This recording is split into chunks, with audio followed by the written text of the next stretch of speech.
So here's interesting right now. So this person here posts in our chat, I'm out because people are suffering now, rehashing 2008 when we have no plan for 2025.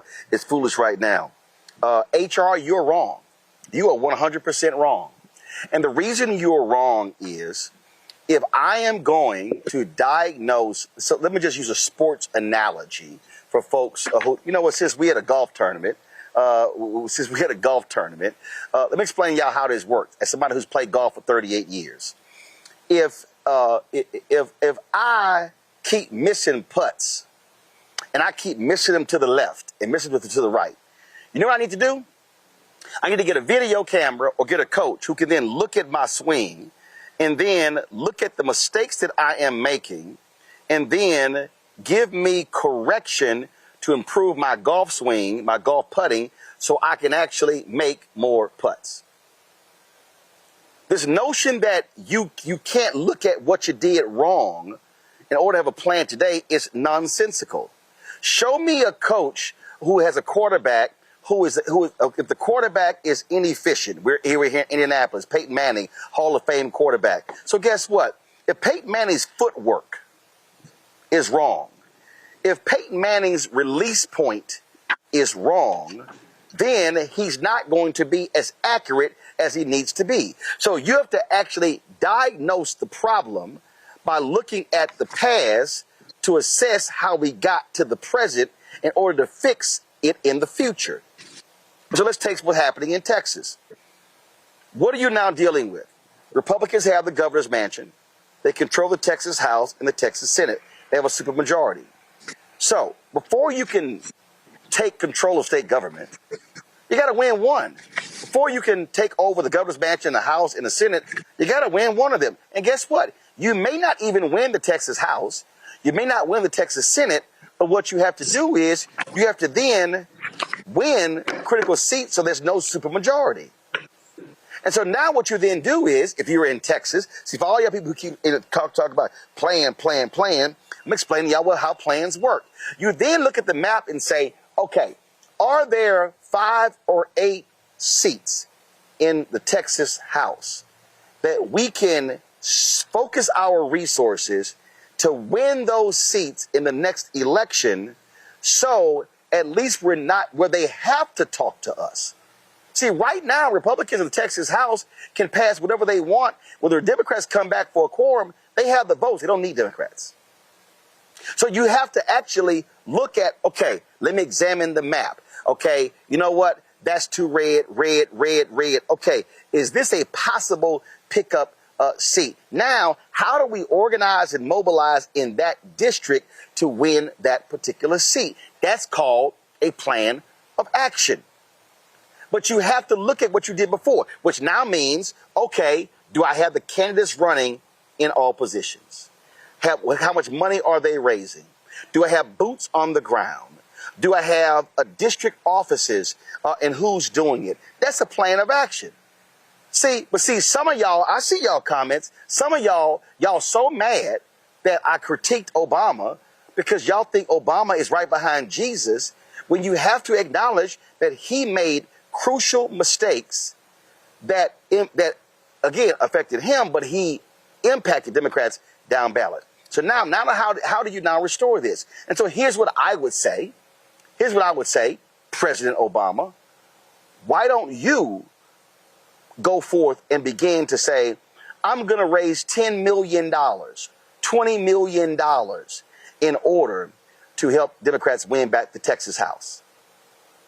How about that? How about you literally go down to mobilize and organize to do that? See, that's what I'm talking about here. See, and Cameron, too many of us don't want to say that. Too many of us don't want to challenge leadership on that. And I'm saying that's what you have to do. But it's you not going to do it by just doing a video conference saying, oh, we got to keep trying. No, you actually, here's what happened to the whole database, Cameron, Obama for America. Where did it go? Where did those people go? There were millions of people who had signed up for where did they go? You have to mobilize and organize. I'll give Bernie Sanders credit. When he lost, he took his database and he converted that into our revolution. Congressman Jesse Jackson Jr. told me this year. He said that, Roland, the greatest mistake that my dad did after the 1988 campaign is that he did not weaponize his database. Here he had all of these volunteers, these workers, these donors, and he did not take that and then create a lasting political operation that could help candidates down the road. Cameron, that's called planning. Yeah, as a person who's sat there and been at the forefront when what states are we investing, what districts are we investing, the thing you always heard about Texas is that, oh, it's too expensive, it's too big, there's too many markets. Some of these state houses can be won with $1 million or $2 million. There are things that were within the margins that are within the margins of a few thousand votes. That's just organizing. That's just attention. That's just a purposeful focus. I think Democrats, and if they haven't learned, and we haven't as a party learned by now, this is no longer a defensive game. This is an offensive game. You always hear that term, the blue wall, the blue wall. That needs to be a blue push, a blue spear. Like, we need to be moving forward and not just playing the defense, because to your point, like, there's several different states where there are literally hundreds or only a few thousand votes that separate a Democrat from a Republican, Democrat-Republican. But I, as a person who deals in advertising and deals in kind of on the digital organizing side, you would always hear, oh, we can't invest that. That costs us too money. That media market costs too much. That costs too much. Well, it costs some money to win, but it's both money, attention, and people and focus. And to your point, I do think we have to understand what we have done wrong and pivot to what we're going to be doing now in 25, and especially with 26 coming up. Absolutely. And Matt, again, one of the reasons you have seen Republican gains in South Texas is because Democrats took it for granted. They did not focus on the issues, and they did not keep the mobilization and the organization up. And they allowed the Republican. And what did the Republicans do in South Texas, Matt? You're there. They came in, they invested time, they invested resources, they invested boots on the ground. They played the long game because they said, if we can flip 2, 3, 4, 5 seats, all of a sudden we change the trajectory. That's literally how the game is played, Matt. Yeah, I don't disagree with you. But, to use your analogy earlier, if you go to a golf pro and you've got a tournament coming up in a week, they're going to take a much more honed, focused approach on how to accomplish you performing in that tournament in a week differently than they are the long game fixing your golf swing. Two things can be true at once. I literally live in South Texas, and the local county where I live in, the Democratic Party is in a mutiny right now because the person who's the party chairman is just believed to not be moving quickly enough and to not have enough long-term strategy. And there's kind of a young gun coming in to take his position down the road. So you're right. People want action and people need action. All I'm saying is I think we can do both things. We can call Mr. Obama out for his failures, but we can also say we have to triage this situation right now. Both things can be true, and that's all I'm saying. What I'm doing, Matt. Exactly right. Matt, Republicans did. Wait, hold on. Let me finish. Actually, we can talk about what Republicans did, and I live in a county that was blue when I moved here, and it is now red or purple. And I've seen the changes that they've made. I'm just saying, right now, the predominant focus should be solving the immediate problem and not merely spending the time and talking about how the problem arose, because that is secondary to solving the problem. But your immediate problem, first of all, your immediate problem, you really can't control. Let's just be fundamentally clear, Michael. The reality is, House Dems return for the quorum, maps get passed. Okay, then you can have the lawyers take over. But what I'm still talking about is you still have elections in 2026. So, and we're talking now, 15 months, 14 months away. Somebody said here in the chat, somebody said in the chat here, they said Obama should raise money in California, not Texas. Well, that's stupid. There are billionaires in Texas. There's billions of dollars in there. No, you do raise money there. The problem, Michael, was raising money in Texas and moving it out of state. You need to raise money in Texas to keep it in Texas. Right. Because Texas can be one. You've talked about how Texas has the largest number of black voters that are not registered, if I remember correctly. You saying that, Roland? No. Texas had no. Let me correct. Texas has the largest number of eligible black voters than any state in America.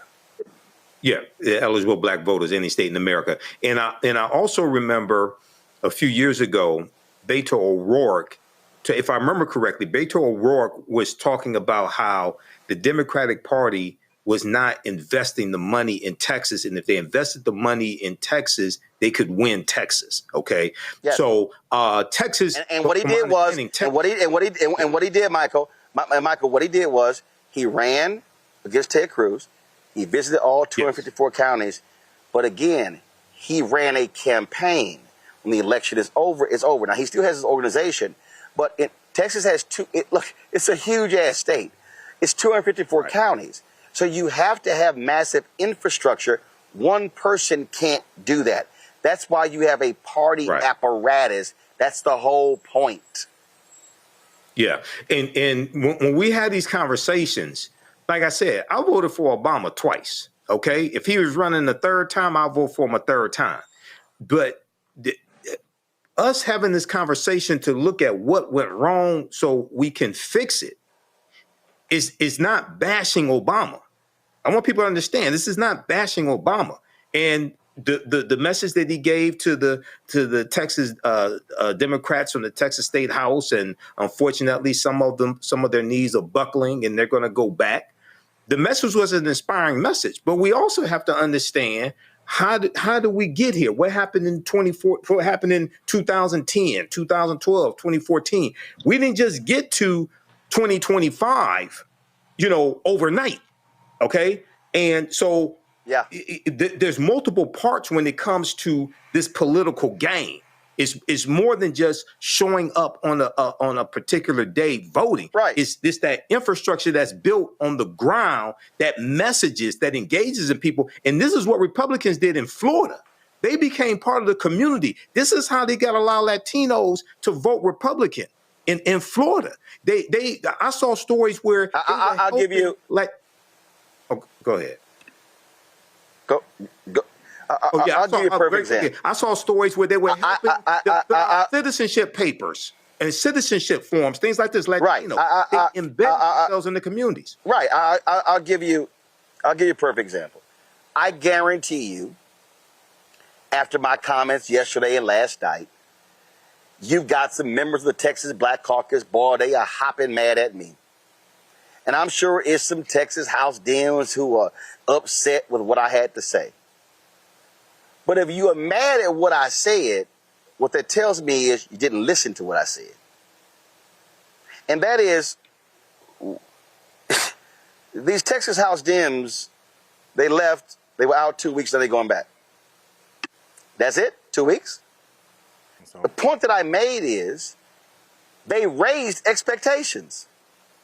They gave the impression that they were going to hold out for the long haul. 2 weeks ain't the long haul. What did I say last night was my greatest concern. My greatest concern is that people would be frustrated that they only held out for 2 weeks, and that potentially could depress people's energy and enthusiasm when it comes to turning out. So if you're the Texas Black Caucus and you mad, get over it. And in fact, if you're mad, don't show up for the quorum on Monday. See, I'm not interested in folk feelings. Everybody know why I believe in the phrase FYF. Cameron, what do you think FYF is? I know. It ain't about feelings, Roland. Matt, what you think FYF? Yeah, F your feelings. What? And what they don't understand, is you said your big mama watched the show. Yeah, I'm not finna say it, but I know what it stands for. I get it. And she probably told you at one time, F your feelings. But the thing that I'm trying to get people to understand is that you mad because I'm mad. First of all, you want me to be mad. You want me to be passionate. You want me to care. You want me to be invested in this. And so I don't care. And I'm telling you, I guarantee, I knew when I was doing the show last night, I said, oh, but they about to be big mad. And I said to my frat brother, Ron Reynolds, he my frat. I appreciate that. But let me be real clear. And this is for all of the members of the Texas Black Caucus. This is for all Texas House Dems. And this is for any Republican, any Dem, anywhere in the country. I done told y'all what my philosophy is. If you do good, I'm going to talk about you. If you do bad, I'm going to talk about you. At the end of the day, I'm going to talk about you. Listen, I'm on a text chain with Gene Wu. Somebody just connected me, a rep just connected me with him. He wants to talk to me to explain their process. Okay, we going to talk. I'm going to still disagree. But if you mad and upset, maybe what y'all ought to do is go look at how many views the video got. See, it's a lot of folk in Congress mad at Congressman Jasmine Crockett, but it's amazing how they all call her to come do their fundraisers in their state and their county parties. Right. See, it's amazing how, to me, it's dumb. So maybe the folk who are mad at political leaders who are fighting for the people, who are resonating with the people, maybe what they should do is stop hating on them and start asking, how are you doing it? Because we know there's a lack of guts in politics these days. And so I'm telling you right now, and I was dead serious. If any of those members of Texas Black Caucus, let me just say it again for the folk in the back who don't understand what I'm saying. If you are a black member of the Texas Black Caucus, I'm telling you right now, if you show up and allow that quorum to happen, don't be surprised when I pop up in your district. And matter of fact, I challenge you to come on the show. And let me just go ahead and throw the gauntlet down. Any member of the Texas Black Caucus who has a problem with what I said last night, and I knew when I was saying it, folk were going to be mad and upset. And I was just honored. Representative Jelanda Jones put that in, and I was honored at the Black Caucus. I've keynoted with him before. If you got a problem with what I said, come on the show. I dare you. I dare you to come on the show, and we can have the conversation, have the debate. Because here's one thing that I know exactly what the people are saying. And what the people are saying is, I need folk representing me who's got some fight in them and who are not willing to back down. Hello, I'm Isaac Hayes III, founder and CEO of Fanbase. Listen to what I'm about to tell you. The window to invest in Fanbase is closing. We've raised over $10.6 million of our $17 million goal. That means there's room for less than 6,370 people to invest in Fanbase for the average amount.